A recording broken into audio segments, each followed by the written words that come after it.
Gênesis, capítulo 1, versículos de 26 a 29.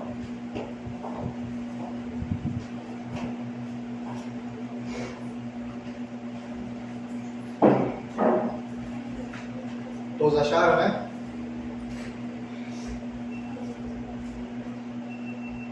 Gênesis 1, 26 a 29, diz assim a palavra do Senhor. Também disse Deus: façamos o homem à nossa imagem, conforme a nossa semelhança.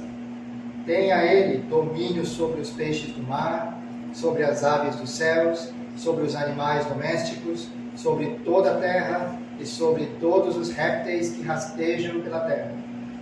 Criou Deus, pois, o homem à sua imagem, a imagem de Deus o criou, homem e mulher os criou. E Deus os abençoou e lhes disse: sede fecundos, multiplicai-vos, enchei a terra e sujeitai-a. Dominai sobre os peixes do mar, sobre as aves dos céus e sobre todo animal que rasteja pela terra. E disse Deus ainda: eis que vos tenho dado todas as ervas que dão semente e se acham na superfície de toda a terra, e todas as árvores em que dá fruto que dê semente. Isso vos será para mantimento. E a todos os animais da terra, e a todas as aves dos céus, e a todos os répteis da terra, em que há fôlego de vida, toda a erva verde lhe será para mantimento. E assim se fez. Viu Deus tudo quanto fizera, e eis que era muito bom. Houve tarde, manhã, o sexto dia. Até o versículo 31.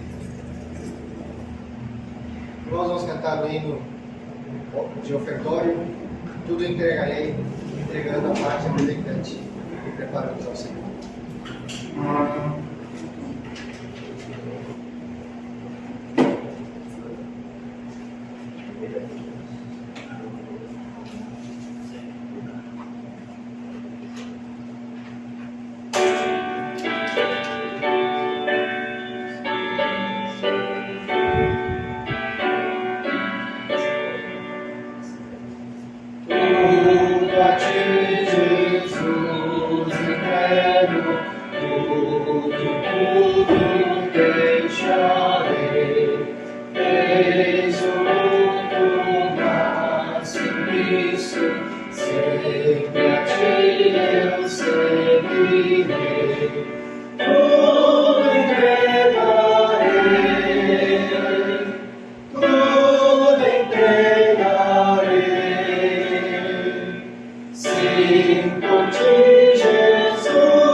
Nosso Deus, Pai amado, nada que somos, nada do que temos são coisas valiosas diante de Ti por natureza.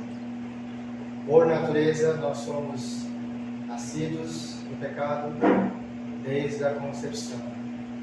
Portanto, nada de que somos, nada do que temos, agradam a Ti por si só.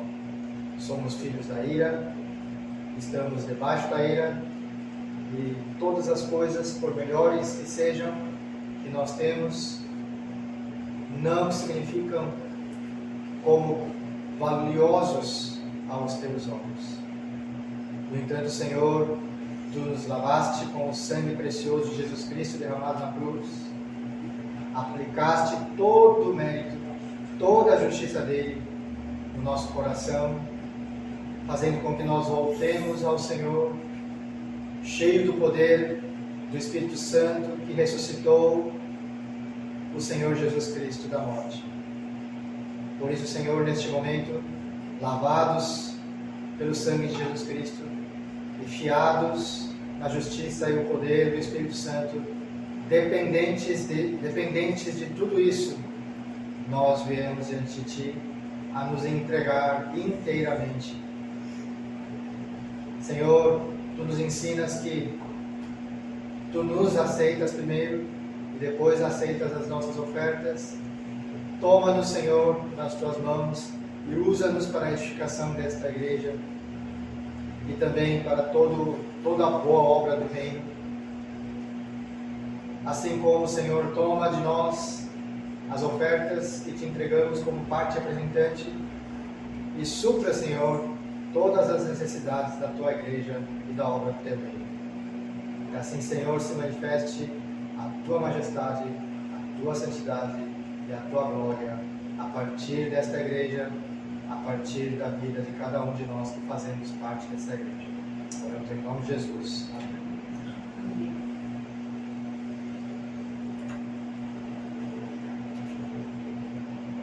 Irmãos, tem um ditado no Brasil, não só no Brasil, acho que no mundo todo, na Coreia inclusive: tal pai, tal filho. Né? Tem aqui um bom exemplo: tal pai, tal filho.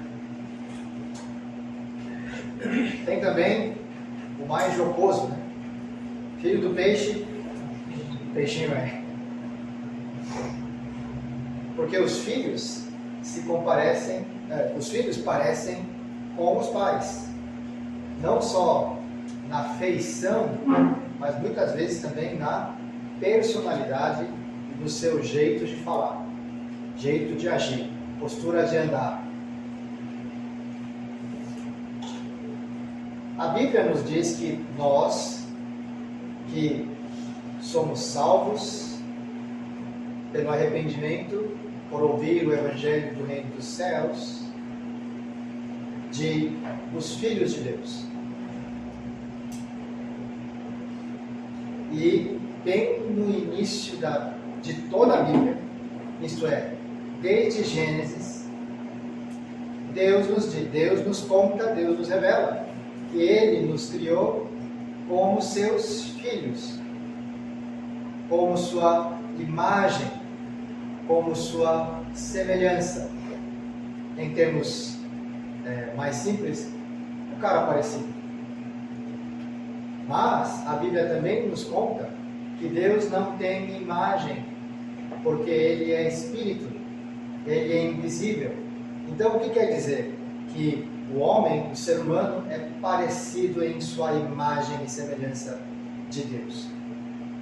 Deus não tem imagem, o ser humano tem imagem, então a imagem do homem é parecido em que medida, ou no que a imagem do homem é parecido com a imagem de Deus. Irmãos, a Bíblia nos diz que Deus é uma pessoa. Isto é, Deus possui todos os elementos que formam uma pessoa. Uma pessoa é formada por 3 elementos: o elemento racional, o elemento emocional e o elemento volitivo. Deus pensa, a Bíblia diz, racionalmente. Deus sente alegria e tristeza no seu coração, a Bíblia diz. E a Bíblia diz também que Deus quer e gosta de certas coisas e não quer outras coisas e não gosta das outras coisas. Deus fala, Deus age, Deus se move. Deus, de fato, portanto, é uma pessoa. Deus não é uma entidade. Deus não é uma existência. Deus é uma pessoa.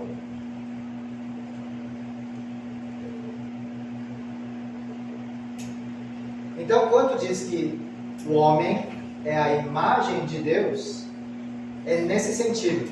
Deus é uma pessoa que criou o homem como uma pessoa. A única diferença é o adjetivo. Deus é uma pessoa divina e nós somos pessoas humanas. No entanto, tanto Deus quanto o homem são pessoas com a mente racional, com a sensibilidade emocional e com o arbítrio volitivo.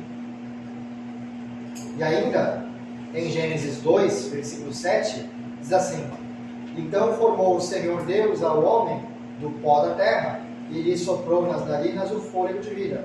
E o homem passou a ser a alma vivente. A palavra alma vivente, em hebraico, é ruach, que significa espírito. Então, o ser humano não só foi criado como uma pessoa, mas o ser humano foi criado como um ser espiritual. O ser humano é uma pessoa, o ser humano é um espírito. Mas olha, Deus é espírito e Deus é pessoa. Ser humano é espírito e ser humano é pessoa. Essa é a semelhança entre Deus e o homem. Tanto Deus, que é espírito e é pessoa, o homem também é espírito e pessoa. Daí, entre essas duas pessoas espirituais, tem-se duas relações, dois âmbitos de relação nessa comunhão. Uma relação interpessoal entre Deus e o homem, e uma relação interespiritual entre Deus e o homem.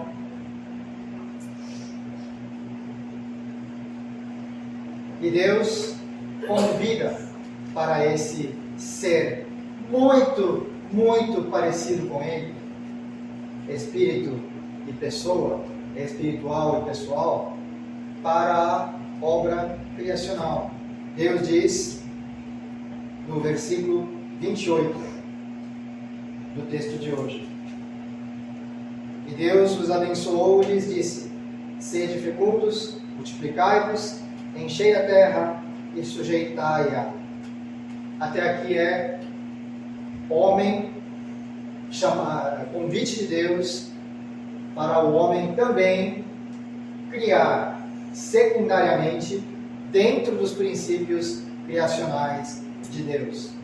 Foi Deus quem criou as plantas fecundas, foi Deus quem criou os animais fecundos, mas Deus está dizendo para o homem: sede fecundos.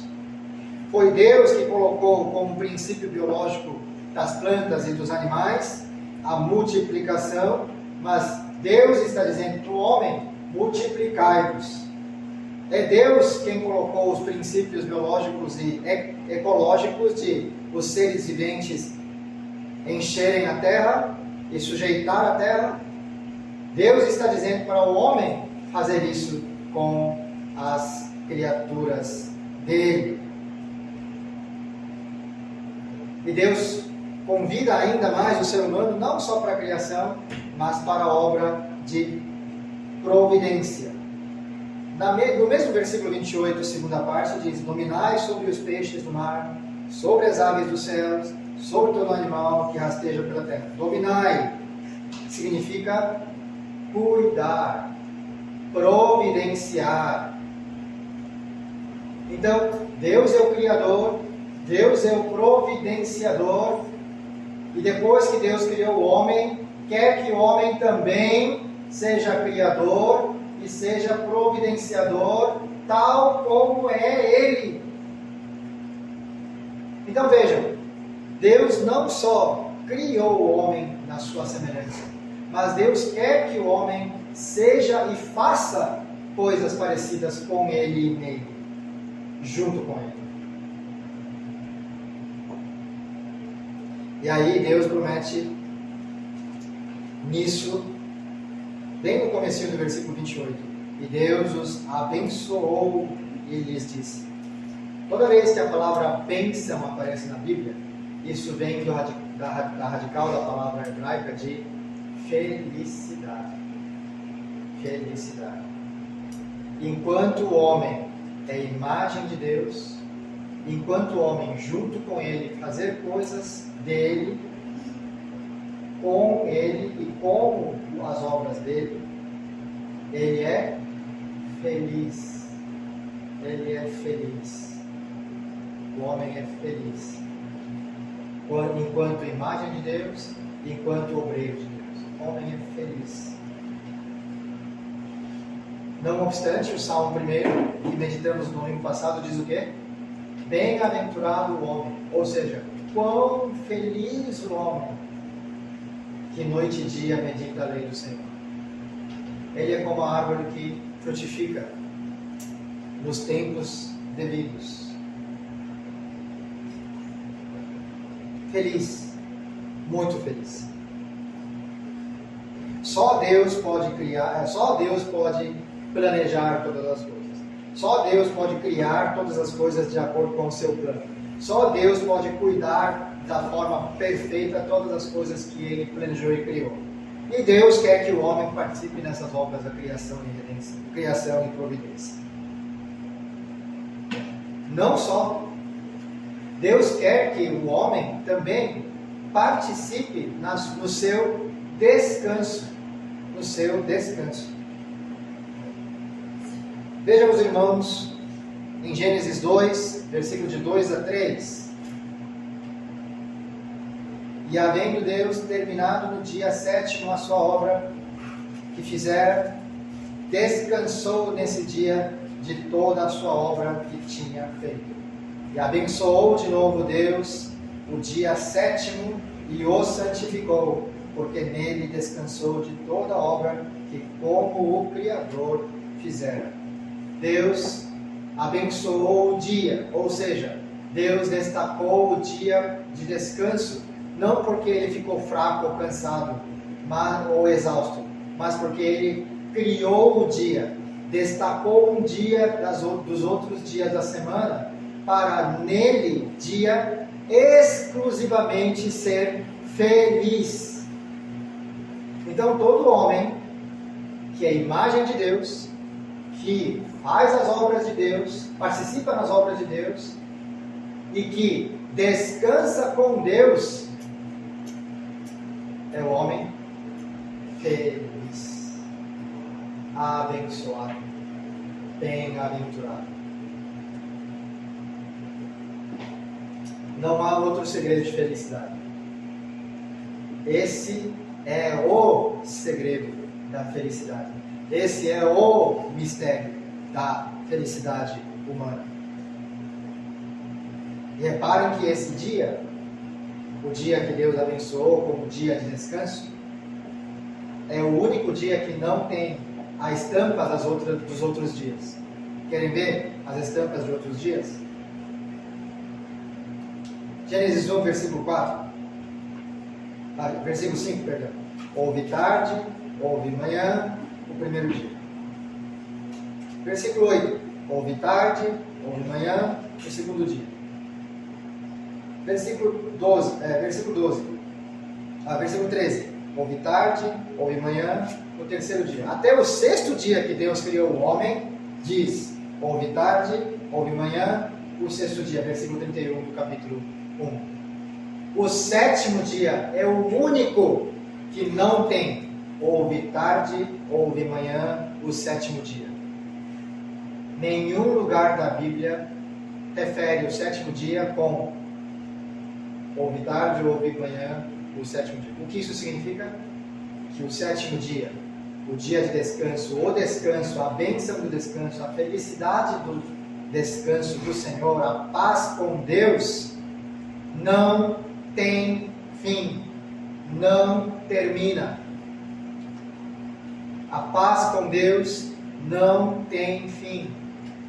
O descanso com Deus, em Deus, não tem fim.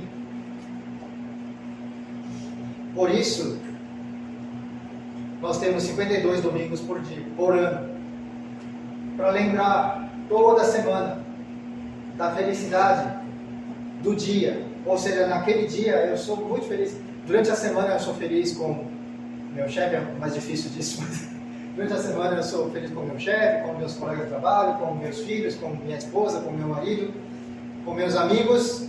Mas no domingo, exclusivamente, eu sou feliz, mas muito, muito feliz, especialmente feliz com Deus e com os irmãos da igreja. É exclusivo. É exclusivo. Então, até no dia de descanso, nós vemos o amor infinito e eterno do Senhor Deus para com o homem. No dia sétimo, nós descansamos com Deus. Esse é o nosso único trabalho de domingo, descansando de todos os outros trabalhos chatos, irritantes, cansativos e exaustos. É o dia de descansar só com Deus, exclusivamente. Não só 2 horas aqui da igreja, mas todos os 24 horas do dia. Mas estava tudo bom, tão bom, mas o homem não permaneceu no status em que ele foi criado. Tão bom era o homem, tão feliz era o homem, sendo a imagem de Deus, sendo colocado no jardim de Éden para trabalhar, para cultivar e para guardar, de acordo com Gênesis 2,15, né? Adão e Eva não foram criados para fazerem nada, só comendo frutas e brincando com os animais e vida boa, não. Eles foram criados para trabalharem. Já desde o 6º dia que eles foram criados, eles tinham que trabalhar no cultivo e no cuidado do jardim de Éden. Mas ele não permaneceu no status da sua criação, a imagem de Deus, porque ele foi tentado por Satanás. Ele foi tentado por Satanás e violou a aliança mais fácil do mundo. Qual foi a aliança que Deus celebrou com o homem? Você pode comer todos os frutos do jardim. Todos quer dizer todos os frutos. Como era antes do pecado, o ser humano podia comer todos os frutos. Não tinha frutos que ele não podia comer, não tinha frutos sem sabor para ele, não tinha frutos que fazia mal para ele. Não só frutas, mas todos os frutos ele podia comer. Só não podia comer um fruto. O que é mais fácil? Comer de tudo menos um? Ou comer um e não comer do resto?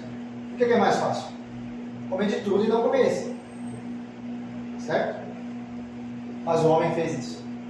Ele comeu um e abriu mão de todo o resto. Olhem que se Adão e Eva não tivessem comido o fruto da árvore do conhecimento do bem e do mal, ele podia ter comido o outro fruto que estava no lado. Qual? O fruto da vida eterna. No centro do jardim de Éden tinha 2 árvores: a árvore da vida e a árvore do conhecimento do bem e do mal. Então não precisava, não comendo a árvore do conhecimento do bem e do mal, mas podia comer todo o resto. Esse todo o resto inclui a árvore da vida. Ele podia obter a vida eterna comendo o fruto da árvore da vida. Mas o homem, ouvindo a hipótese falsa de Satanás, ele foi ele caiu na armadilha dele. Porque são duas versões. Deus colocou no meio do jardim a árvore da vida, dizendo: você comigo vai viver eternamente. Comendo o fruto do conhecimento do bem e do mal, você vai morrer. O que Satanás disse?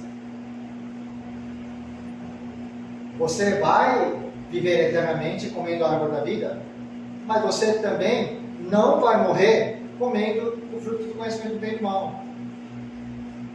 É algo totalmente, frontalmente contrária ao que Deus disse. Vejam que Deus é luz. Nós vimos na primeira epístola de João. Deus é luz e não há mentira alguma nele, não há treva alguma nele. Deus é luz, Deus é a fonte da verdade. Então, o que Satanás apresentou, nós que não somos tão gênios quanto Adão e Eva, já percebemos o que Satanás falou, sendo contrário à verdade, é mentira. Mas Eva e Adão optaram pelo que Satanás falou, por quê? Porque queriam. Porque queriam acreditar na mentira de Satanás. Porque queriam. Daí todo o coração, o órgão central do espírito, que queria acreditar na mentira de Satanás, ele inteiro leva toda a personalidade, toda a pessoa de Adão e Eva para a mentira, tornando o homem inteiramente mentiroso. Isso é pecado. Isso é pecado. Quando Jesus diz que Satanás é o pai da mentira, quer dizer que os primeiros homens foram tentados por Satanás por sua mentira. E o que essa mentira fez? O que essa mentira fez? Trouxe o pecado para o homem, e esse pecado do homem fez o próprio irmão ser morto por outro irmão. A mentira gerou assassinato. A mentira gerou violência. Então, mentir não é coisa leve, não é coisa passageira. Mentir pode provocar violência. A mentira é a raiz da violência. E nessa mesma passagem que Jesus diz que Satanás é o pai da mentira, diz que Satanás é assassino desde o princípio.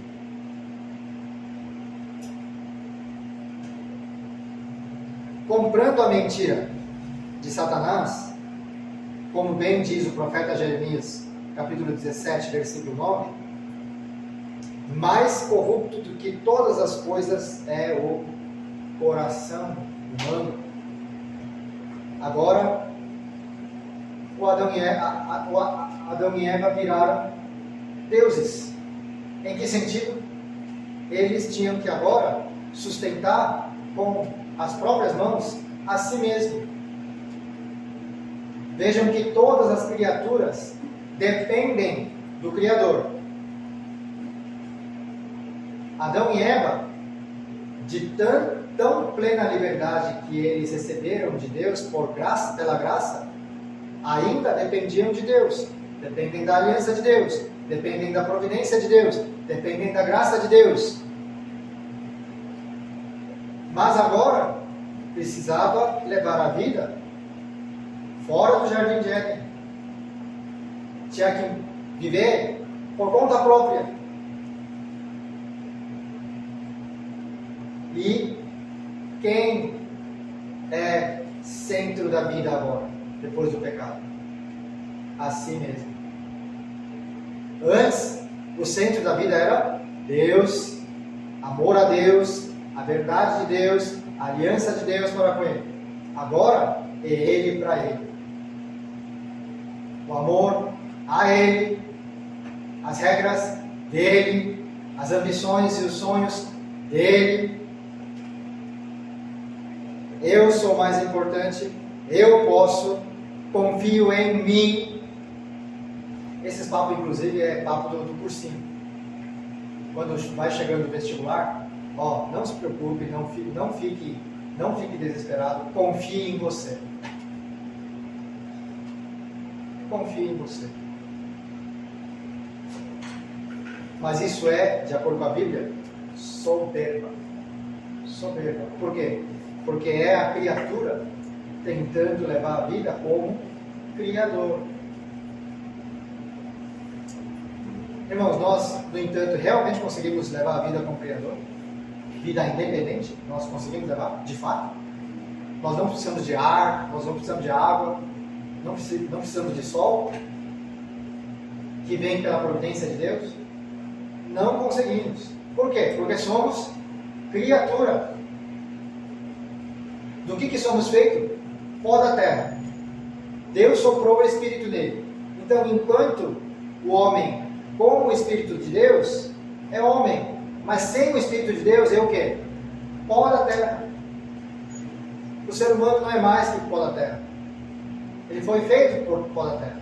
Sem o Espírito vivente, sem o Espírito Santo nele, ele é o pó da terra. Ele é um pó andante. Ele é um homem de pó.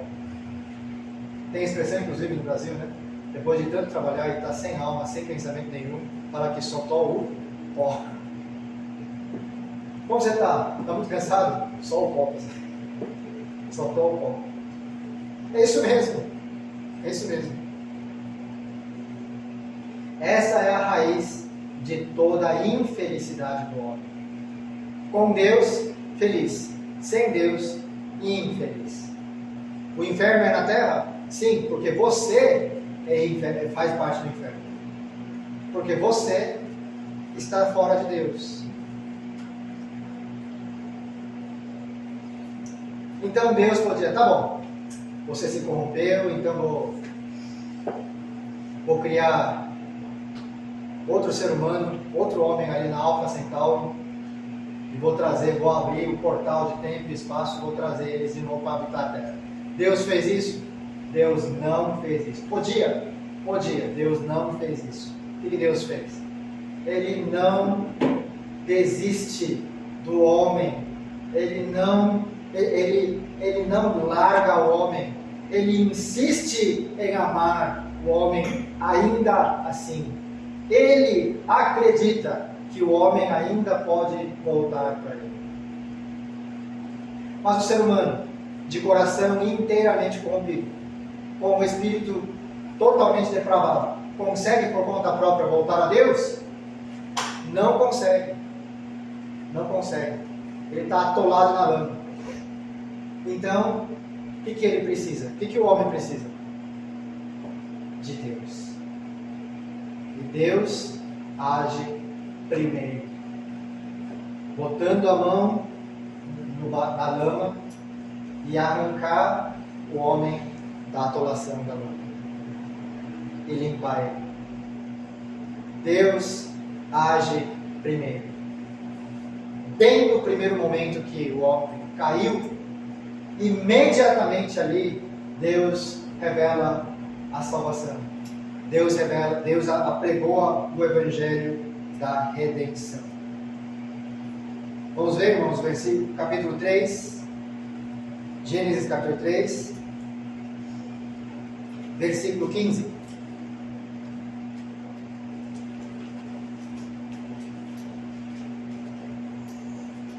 Vamos ler todos juntos? 1, 2, 3, já. Porém, inimizade entre ti e a mulher, entre a tua descendência e o seu descendente.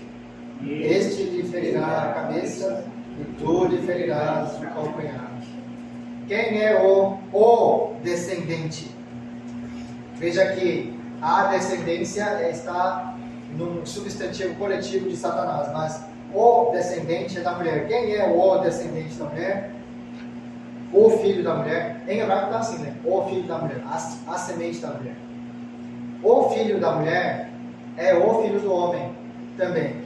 Quem é o filho do homem na história? Jesus Cristo. Então, esse Gênesis 3, versículo 15, é o que Deus está revelando sobre Jesus Cristo. Olha, já que você, por sua conta própria, com seu pensamento, com sua vontade, com sua obra, você não consegue voltar para mim, então, creia em que estou prometendo a você. Eu vou enviar para vocês, eu vou enviar em favor de vocês um filho da mulher que vai quebrar de vez a cabeça de Satanás. Creia nisso e você será salvo novamente. Você será novamente a imagem de Deus, a minha imagem. Você vai ser novamente o meu filho. O filho da mulher, Jesus Cristo, no entanto, diz assim, em João 3, versículo 5, em verdade te digo, se o homem não nascer de novo pela água e pelo Espírito Santo, jamais entrará no reino dos céus. Então, o que é crer na promessa de Deus pelo envio do Redentor, Filho da mulher? É nascer de novo pelo Espírito. O Espírito do homem morreu com o pecado. Em Gênesis 6,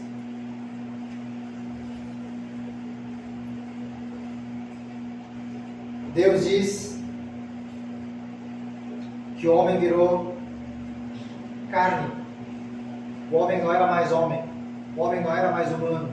O homem não era mais pessoa. O homem não era mais espírito. Mas o homem era carne. Porque pecou. O espírito dele nele morreu. Jesus está dizendo que precisa nascer de novo o espírito dentro dele, para que ele se torne novamente alma vivente aos olhos de Deus e o ser pessoal aos olhos de Deus. Tudo isso é porque Deus não desiste de nos amar. Se Deus nos fez nascer de novo, se Deus nos salvou, se nós somos de novo os filhos de Deus, a imagem e a semelhança de Deus, Deus não desiste de nos amar. Padre Antônio Vieira, famoso padre baiano, soteropolitano, do século XVIII, ele diz, num dos seus sermões, ele disse assim: Deus amava porque amava. Deus amava para amar. No amor de Deus não há motivo, não há finalidade. Não tem causa, não tem objetivo no amor de Deus. Deus ama porque ama, Deus ama por amar. Amor por amor. Isso é amor de Deus para conosco.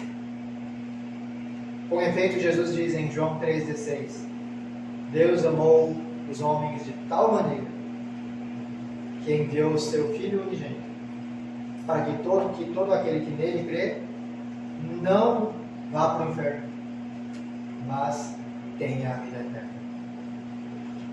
Irmãos, é esse amor que nós temos de Deus. É esse amor que nós recebemos todos os dias. É nesse amor que nós vivemos todos os dias. É por causa da grande redenção. Que o apóstolo Paulo diz em Romanos 1, 16, 17. Que João diz em 17, 3. Que Paulo diz também em Gálatas 5, 16, 26. Por isso aquele que ama, aquele que é amado por Deus, não vive mais para si. Vive agora de novo como Adão e Eva antes do pecado viviam, por Deus, para Deus, sendo a imagem de Deus, voltando a fazer as coisas de Deus, voltando a descansar com Deus. Agora, os salvos pela redenção, pelo nosso Redentor, pelo Evangelho Redentor, não é mais soberbo, não tem mais o coração altivo, não tem mais o olhar altivo, não tem mais vaidade, não tem mais soberba da vida, não tem mais desejos da carne e concupiscências dos olhos. Mas, pelo contrário, amando a Deus acima de tudo e servindo, achando que é melhor do que eu, os irmãos da igreja, que compartilham o mesmo amor com Deus. Então, como nós devemos viver? Como nós devemos viver como os filhos de Deus? A Bíblia diz: vivam sendo fiéis à aliança de Deus. O que é então a aliança? Isso veremos no próximo domingo. Vamos orar?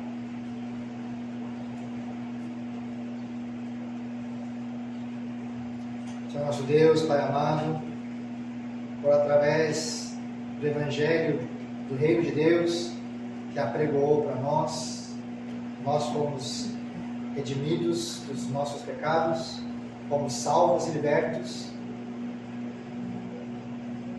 com a fé salvadora em nós, sendo restaurados e resgatados como teus filhos, refletindo mais uma vez a tua imagem e semelhança. Mas, Senhor, nós somos ainda frágeis, insensatos e preguiçosos.